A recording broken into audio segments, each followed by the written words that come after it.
Eto nga pala guys, yung portable air compressor na nabili namin dito sa TikTok. Ang tagal na nga hinihiling ng asawa ko na bumili ako ng ganito. Sobrang importante kasi nito, lalo na kung meron kang sasakyan. Meron na nga rin tong option kung car, motorcycle, bike o ball yung lalagyan mo ng hangin. Meron din siyang flashlight na magagamit natin in case of emergency. At kung sakali namang malobot yung cellphone mo, pwede mo rin siyang gawing power bank. O diba, very useful talaga. At ito namang wire na kasama niya is magagamit nyo din pang charge din sa kanya. Wireless na nga to, kaya hindi nyo na kailangan ng saksakan kapag gagamitin nyo to. Meron na rin siyang kasama at ibang-ibang klaseng nozzle, kaya wala ka na talagang hahanapin pa. Magagamit nyo nga to, depende kung ano yung papahanginan nyo. Sinubukan na nga namin siyang gamitin dito sa motor ng asawa ko.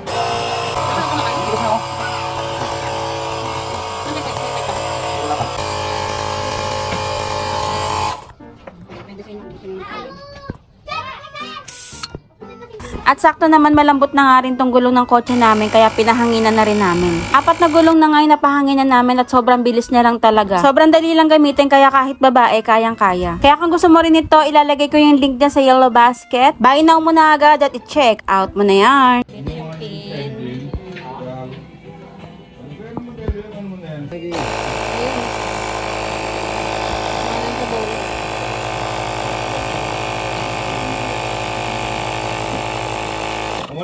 Ayun na. Nag-stop na siya kusa. Matigas na. Ayan.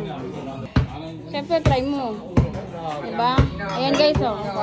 Diba ang tangkad ng asawa ko, guys? Basketball player, yan.